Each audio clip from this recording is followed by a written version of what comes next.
उनकी बातों से ही स्पष्ट झलकता है कि भाजपा में किसी न किसी रूप में बेचैनी जरूर है। वाल्मीकि नगर में भी कहा, पटना में भी कहा कि नीतीश कुमार के लिए एनडीए या भाजपा के दरवाजे सदा के लिए बंद हो चुके हैं।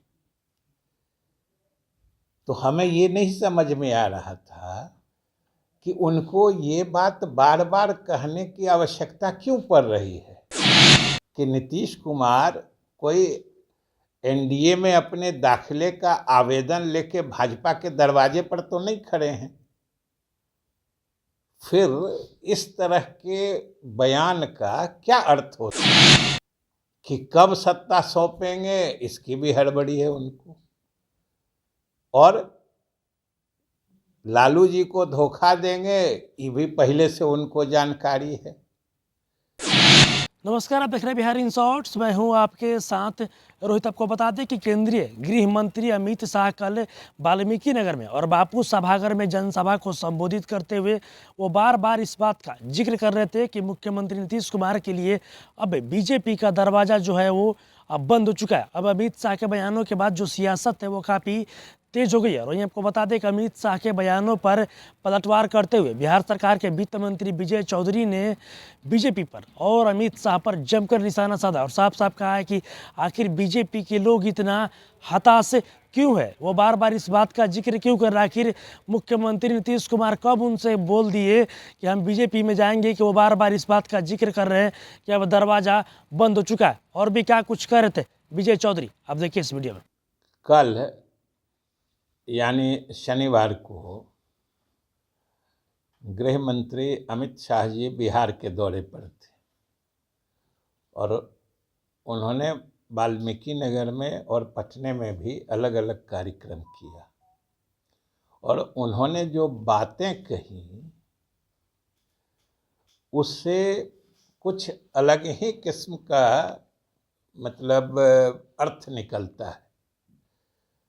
उनकी बातों से ही स्पष्ट झलकता है कि भाजपा में किसी न किसी रूप में बेचैनी जरूर है, क्योंकि उन्होंने जो बातें कही वाल्मीकि नगर में भी कहा, पटना में भी कहा कि नीतीश कुमार के लिए एनडीए या भाजपा के दरवाजे सदा के लिए बंद हो चुके हैं। तो हमें ये नहीं समझ में आ रहा था कि उनको ये बात बार बार कहने की आवश्यकता क्यों पड़ रही है। क्या वो इसकी जरूरत तो नहीं महसूस कर रहे हैं। और सबसे बड़ी बात कि नीतीश कुमार कोई एनडीए में अपने दाखिले का आवेदन लेके भाजपा के दरवाजे पर तो नहीं खड़े हैं। फिर इस तरह के बयान का क्या अर्थ हो सकता है। उसमें भी कहीं एक बार निकल जाए तो माना जा सकता है कि कहीं किसी खास परिप्रेक्ष्य में निकला हो, लेकिन वाल्मीकि नगर में भी और फिर पटना आके उसी बात को दोहराना जो नीतीश कुमार को अब एनडीए या भाजपा के साथ हम लोग नहीं लेंगे। नीतीश कुमार ने तो कभी नहीं कहा है कि हम जाए। नीतीश कुमार ने एनडीए या भाजपा से अलग होने का फैसला भी खुद से लिया था और उन्होंने कभी नहीं कहा है कोई वो तो उसमें दाखिला चाहते नहीं है। तो बार बार ये कहना ये उनके अपने अंदर या जदयू के बिना लगता है कि भाजपा हताशा के भाव में है। क्यों कोई कहेगा कि बार बार नहीं इनको हम नहीं लेंगे। या दो ही बात हो सकती है, या उनके कार्यकर्ताओं में चर्चा होती होगी कि भाई बिना नीतीश कुमार के हम लोगों का कोई भविष्य नहीं है। अपने कार्यकर्ताओं को शायद लगता है समझाने के लिए कह रहे थे कि भाई अब हम नहीं लेंगे। नहीं तो हमें तो इसका कोई औचित्य नहीं दिखा। जो कोई उसमें भी भारत सरकार के गृह मंत्री और पार्टी सोपान में भी नंबर 2 माने जाने वाले के लिए कि नीतीश कुमार किस दिन तेजस्वी जी को सत्ता सौंपेंगे, वो तिथि जानना चाह रहे थे। और बिहार के लोगों की तरफ से या बिहार के लोगों को वो तिथि बताना चाह रहे थे। दूसरी तरफ यह भी कह रहे थे कि नीतीश कुमार फिर लालू जी को भी धोखा देंगे। अब आप समझिए, उनके अलग अलग बयानों को मिलाइए कि कब सत्ता सौंपेंगे, इसकी भी हड़बड़ी है उनको, और लालू जी को धोखा देंगे ये भी पहले से उनको जानकारी है। तो इतना उच्च पदासीन व्यक्ति का इस तरीके से उलझन भरी सोच, ये कहीं न कहीं कोई निराशा का भाव ही प्रदर्शित करती है। अन्यथा जब भाजपा, जो जदयू या राजद, चाहे नीतीश कुमार हो या तेजस्वी हो, दोनों ने अनेक बार कहा है कि हम लोगों के गठबंधन में खास तौर से राजद जदयू की आपसी समझदारी पक्की है, परफेक्ट है, और हम लोगों को कोई हड़बड़ी नहीं है। राजनीति अपने स्वाभाविक गति से चलेगी और महागठबंधन मजबूती से नीतीश कुमार के नेतृत्व में काम कर रहा है, और इसका मकसद और इसका लक्ष्य आने वाले लोकसभा चुनाव में एक ही है, और वो है कि भाजपा को इस देश के सत्ता से अलग कर। तो फिर अपनी चिंता नहीं करके बिहार में नीतीश जी कब तेजस्वी जी को सत्ता देंगे, इस तारीख के लिए परेशान है। तो ये सब आखिर क्या है? अपनी बात उन्होंने बिहार के लिए क्या किया, ये तो कभी नहीं बताया।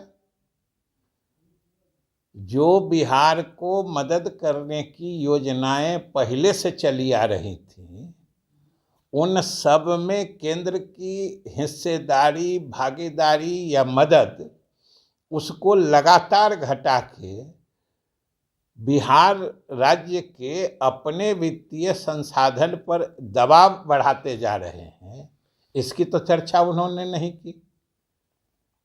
और आज हकीकत यही है ना कि हम लोग अपने संसाधन के बल पर या जो संवैधानिक व्यवस्था के तहत हमारे यहाँ से ही जो कर वसूले जाते हैं, उसमें हमारी जो हिस्सेदारी है वो हमें मिलती है, उसकी ही बदौलत आज देश में हमारी उपलब्धि हर विकास के मानक पर जो राष्ट्रीय औसत है उससे ज़्यादा है। ये तो हमारे सरकार या हमारे शासन की प्रामाणिकता है, जो हम हर मानक पर राष्ट्रीय औसत से लगभग ऊपर हैं, और ऊपर रहने के बावजूद हम लोग गरीब हैं। ऐसे ही स्थितियों के लिए तो विशेष मदद या विशेष राज्य के दर्जे का प्रावधान किया गया है, जो बिहार के लोग चाहते हैं। और इसमें तो सब पार्टियों ने मिल के ये निर्णय और ये मांग की थी, भाजपा उससे अलग नहीं थी। और भाजपा आज केंद्र में शासन में है, तो उनको ये भी बताना चाहिए ना, जो हम विशेष राज्य का दर्जा या विशेष मदद क्यों नहीं दे रहे हैं, और जो पहले से केंद्रांश मिलता था उसमें भी हम कटौती क्यों किए जा रहे हैं। इस सब के संबंध में तो कुछ नहीं कहा, केवल खोखली राजनीतिक बातें हैं कि अब नहीं आने देंगे। अरे भाई, जाने को कौन चाह रहा है जो आप नहीं आने दीजिएगा।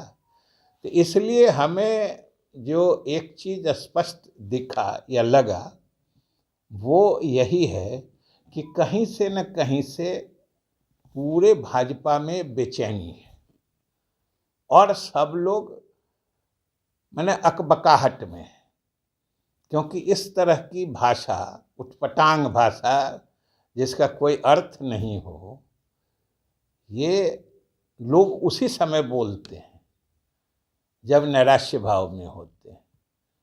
तो ये अब इन चीज़ों की चर्चा छोड़ के बिहार जब भी वो आए तो हम लोग बिहार वासियों के तरफ से ये जानना चाहते हैं कि आपने कहाँ मदद की है बिहार की। और चूँकि बहुत लंबा चल जाएगा और हम लोग अनेक अवसरों पर बताते भी हैं, हमारी प्रामाणिकता या हमारी उपलब्धियां तो ऐसी हैं कि हमारी उपलब्धियों को देख के उसको मॉडल मान के आपने पूरे देश में उसे लागू किया है, इसका जिक्र नहीं करते हैं। तो वो आना चाहते हैं, नहीं आने देंगे, कब मतलब गद्दी सौंपेंगे, धोखा देंगे। भाई कितने दिनों तक इस तरह की गफलत वाली राजनीति चलेगी? बिहार की जनता सही चीज, हर चीज अच्छी तरीके से समझती है।